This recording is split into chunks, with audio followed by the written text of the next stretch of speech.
দিন সম্পর্কে মানুষকে শুধু মুক্তির জন্য আল্লাহর পয়গম্বর যে পরিমাণ কষ্ট সহ্য করেছেন,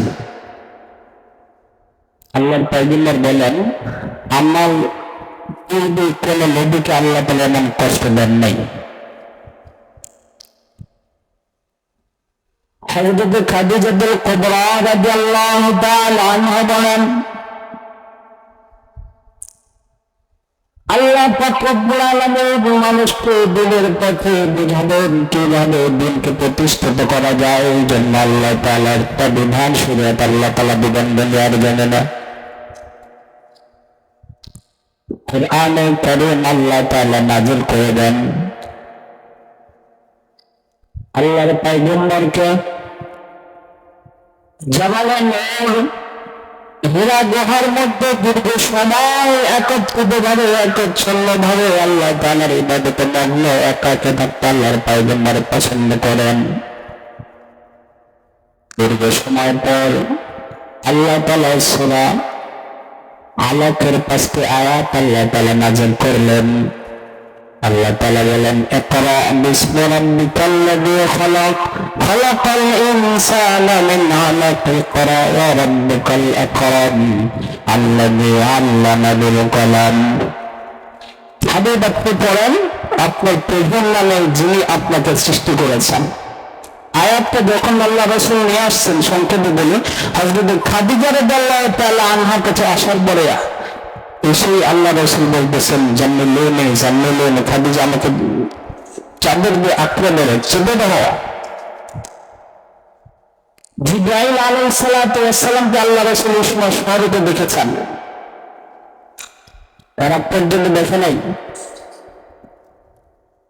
দিনের শরীয়ত দিন মানুষ কিয়ামত পর্যন্ত যে মানুষগুলো আসবে, এই মানুষগুলো কোন রাস্তায় কিভাবে চললে এদের মুক্তি, আল্লাহ তাআলা শ্রেষ্ঠত্ব দিয়েছেন, জান্নাত দিবেন এদের কোন রাস্তায় কিভাবে, এগুলো দায়িত্ব আল্লাহ তাআলা দিয়েছেন। অনেক বড় একটা বোঝা। আল্লাহ রাসূল তো শারীরিকভাবে মানব ছিলেন, কিন্তু এত বড় বোঝা সহ্য করতে পারবেন কেন? এই পরিশ্রমীতে আল্লাহ রাসূল জ্বর এসেছে।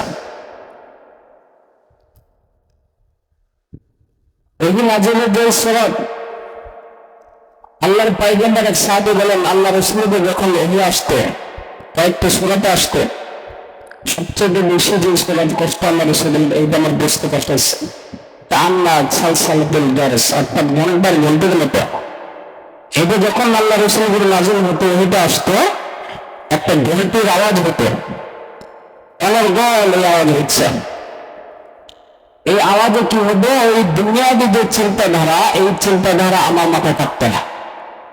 তখন একমাত্র ওই ঘন্টির দিকে মনোযোগী শুধু আল্লাহ তাআলা ঘন্টির মাধ্যমে কি বিধান দিতেন অন্তরে আল্লাহ তাআলা নাযিল করতেন। সুবহানাল্লাহ।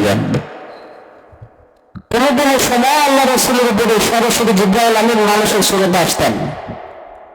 সাহাবা বলেন আমার হাতের উপরে আল্লাহ রাসূলের জামা ছিল একবার, জিবরাইল আমিন মুমিনে আসছেন, আমার হাতের উপরে আল্লাহর পয়গম্বরের হাতে থাকা অবস্থাতে নাযিল হয়। এই পরিমাণ ভার এবং ওজন আমার কাছে অনুভব হইতেছিল যেন আমার এই পাটা হাড্ডিগুলো ভেঙে চুরমার হয়ে যাচ্ছে।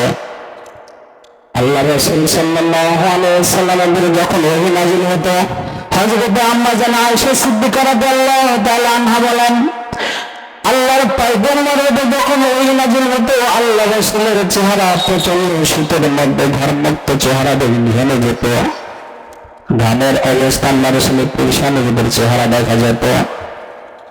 উম্মতের ফিকির ছিল দীর্ঘ যতদিন পর্যন্ত দুনিয়ার জন্য আল্লাহর পয়গম্বর জীবিত ছিলেন ততদিন পর্যন্ত শুধু উম্মতের ফিকিরে পড়ে গেছে, অনেক চলে গেছেন, এখন পর্যন্ত কাঁদছেন। কিয়ামতের ময়দানে আমার আপনার জন্য আমার আপনার পয়গম্বর কাঁদবেন। সুবহানাল্লাহ। আল্লাহ বলেন আমি আল্লাহ তাআলার বিধান পালন করার জন্য আমি আল্লাহ তাআলাকে যদি কোনো ব্যক্তি মহব্বত করতে চাই, আমি আল্লাহ তাআলার বিধানকে কোনো ব্যক্তি যদি কোনো পালন করতে চাই, আমার পয়গম্বরকে তোমাকে মহব্বত করতে হবে। আমার ভাইরা, আল্লাহর পয়গম্বরের সময় সাহাবা আজমাইন ছিল, তারা সরাসরি দেখেছেন। আল্লাহ তাআলা এটাই বলে দিয়েছেন, আমার পয়গম্বরকে একটা সময় তোমরা যখন না পাইবা, তোমাদের জন্য উচিত হবে আমার পয়গম্বরের সুন্নাতগুলোকে বেশি করে আঁকড়ে ধরা। সুবহানাল্লাহ।